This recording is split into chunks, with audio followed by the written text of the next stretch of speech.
Welcome back. This week here in D.C., the American Conservative Union kicked off the annual Conservative Political Action Conference known as CPAC. One prominent GOP strategist described it as the Star Wars bar scene of the conservative movement. We're taking it to our roundtable with Charles Butler, conservative talk show host from Chicago, Sophia Nelson, political commentator for thegrio.com, Ken Blackwell, former Secretary of State of Ohio, also was a chairman of the Bush-Cheney re-election campaign, also in Ohio, and the Black Eagle for Sirius XM Radio, Joe Madison. All folks, welcome to the show. This CPAC discussion that I've been witnessing out of Washington, D.C., to me is one of the stupidest things I've ever seen in my life. No, it really is. Because here's the deal. It's 2013. Folks are all upset because CPAC didn't invite Governor Chris Christie or Governor Bob McDonnell. And I'm saying the presidential election is 3 years away. They can invite whoever they want to. I do think it's idiotic and stupid for them to invite Donald Trump. I mean, I grant you can invite anybody you want to, but talk about somebody who is an absolute idiot. And then when you align yourself with someone like that, who's an absolute birther, who says crazy stuff, and who absolutely pimped the conservative movement and the Republican Party during the 2012 presidential election, that to me does show if CPAC wants to be taken seriously, you don't invite a fool like that. Well, that's true. It's true. I mean, what can you say? You know, I mean, as you said, Donald did pimp the party for self-aggrandizement. You know, he pimped his show, he publicized his show, those kind of things. Because he had no intentions on running. No, it was a big joke. Why would he want to? You know, I mean, he can't do what he wants to do in the White House. The White House, you know, 24/7.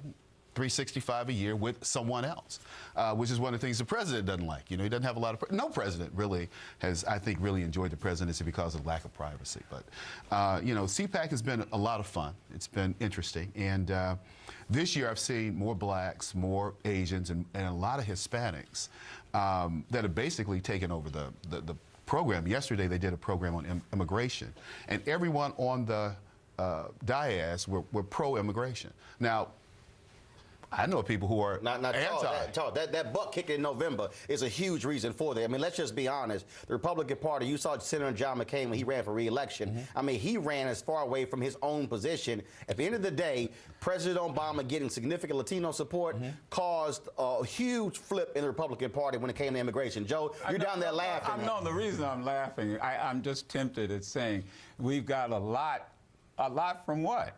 I mean, you know, is that 10 to 20? That's double your number. I mean, let's be. I was there. I dropped by last year. I ain't seen many brothers and sisters there. Just let you know. But here's the point, and I'm being kind. They obviously feel you're growing, and there's obviously an outreach effort. What I don't understand, though, is how the senator from Florida, who is supposed to have a really strong immigration position, didn't even bring it up. You would think he would bring it up.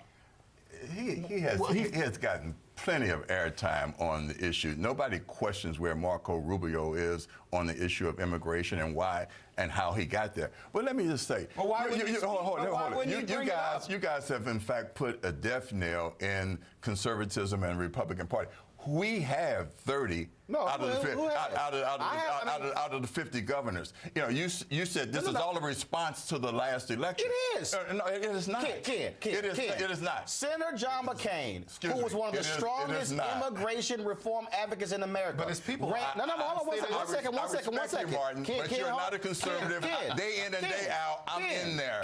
So don't tell me what it is. No, Ken. I can't tell you when Senator McCain ran. He ran so far from his own position because he had a Tea Party person running against him in the primary. Senator John McCain did. And all of a sudden, you had individuals who were strongly anti-immigration reform who flipped. So are you telling me, even with the glasses you have on, you cannot see how the Republican Party has flipped as a result of the butt kicking in November? Hold on. Can I finish my Go ahead.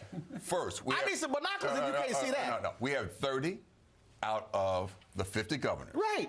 We have more state legislatures control both in the House and the Senate. I never said Republican Party and conservatives are dead. I never said that. So there's no reason to run away from principle and agenda. I never said that, Ken. Ken, let me correct you. Obviously, you don't watch Washington Watch. I have talked about in terms of the difference between running on a national scale, presidential races and congressional races and senatorial races, and what's happening in the states. Ken, one second. I have said, Ken, 1 second. Ken, you clearly don't watch this show because my listeners, viewers will tell you I have always talked about the fact that what happens with people most affected by state races, by county commissioners, by city councils. I've said that. So Ken, hold it. Ken, I never said that. Don't define our response. What I said is on immigration reform.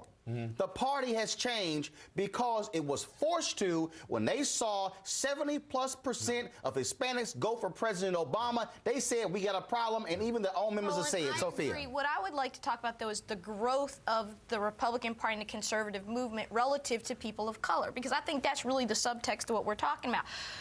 And I respect Ken, but I respectfully disagree to say that, and I've heard this said on many occasions by different Republicans or conservatives, that we don't have a problem and to continue to be in denial that we attract black people as Republicans or as conservatives or people of color. It's just not true.